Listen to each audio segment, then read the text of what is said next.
Salem was a bright and shiny capital, but now a refuge for the homeless.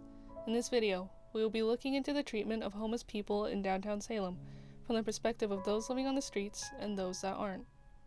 We spoke with a mall employee that has first-hand experience dealing with the homeless that did not want to be filmed. And here is what he had to say. Have you noticed a rise in the homeless population of Salem? You know, I've been working here in the mall for about 3 years now, and it seems like they start to congregate more downtown a little bit. And I noticed it when they did the tent ban. So when they took away their tents from the parks and everything, I noticed that they had to find shelter somewhere. So let them downtown. Now they're all living under the awnings and the parkades and whatnot. They need more help in the sense of drug rehabilitation, because even if they get help, it won't work if they're still sleeping on the streets. They got to have somewhere to stay, somewhere to keep their belongings so they can keep a job. Follow up to that, what interactions have you had personally with homeless people? Oh, if any? Quite a few, my friend. Quite a few. Some of them are nice, some of them, they mean well. Some of them not so nice. Sometimes we'll be walking the streets and someone will just start shouting at you and calling you names, and sometimes you walk by them and they say, God bless.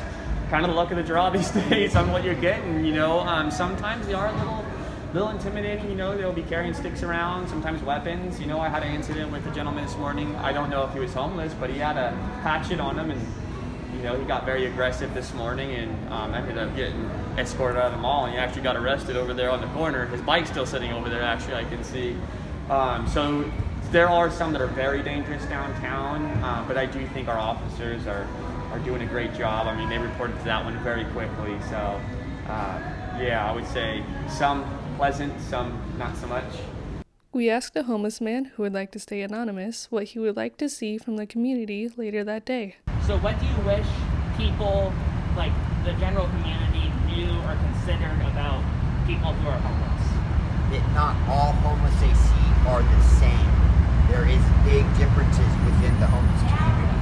There's homeless people that would take care of their areas, pick up the garbage, and there's individuals who like to counter that and throw garbage everywhere, and it all gets lumped together. They see one homeless person that lives in squalor, that's all of them. But that's not the reality. The reality is there are a lot of homeless that don't live like that. And then what do you say the community could do to help, or like what would you guys like from the community? I'm not a kid on this. They shouldn't look down on them this month. Yeah. Not everybody's out here because they want to. Yeah, the judgment is a big thing. People walk around and look at the homeless with that you're almost not worth the air you breathe.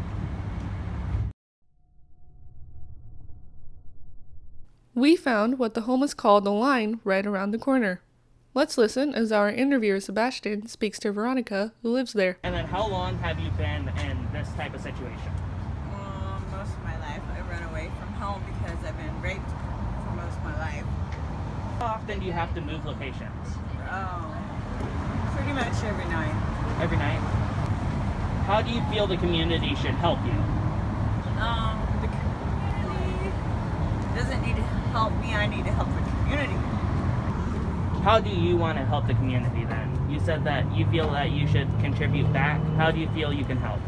You contribute back, exactly what you said. And everybody to have a good, successful life without drugs and alcohol, and moving on to a better world. So you keep mentioning that you're on the line. What do you mean by that? The line's right here, man. Consider this to myself the line right here, you know what I mean? Like, this is the line. If I haven't done my part, to me specifically, I wouldn't be here on the line. As we kept walking down the line, we met Scott, who was gracious enough to let us film him while he gave his 2 cents on the stigmas surrounding homelessness. What stigmas do you feel there are about homeless people or people who are on the streets a lot? And do you think those stereotypes are true? Not true. Like I said, a lot of people like to judge, so they think just because somebody's homeless that they're gonna rob them, steal something from them, or or worse. Not everybody's like that. Most of the people here are not even close to that. Just because people are out here, don't be judgmental. After speaking with the homeless, we head back inside the mall for one last interview with individuals who don't live on the streets. And then what stigmas are there about homelessness, and do you think these stereotypes are accurate? A big stereotype is that they're drunks and drug addicts, and I don't think that's the case a lot of the times. I've spoken to a few of them. I think I've only spoken to one that was because of alcohol. All right. What do you think should be done about the proverbial epidemic of homeless people in Salem? I think, honestly, it should be taken into consideration that it's usually not their choice, because 25% of the time is only due to drugs and alcohol, and there's over 1 million reasons for them to be homeless. And if you walk by a homeless person, just say hello, because one smile can change a person's entire day, and at the end of the day, they're still a human being.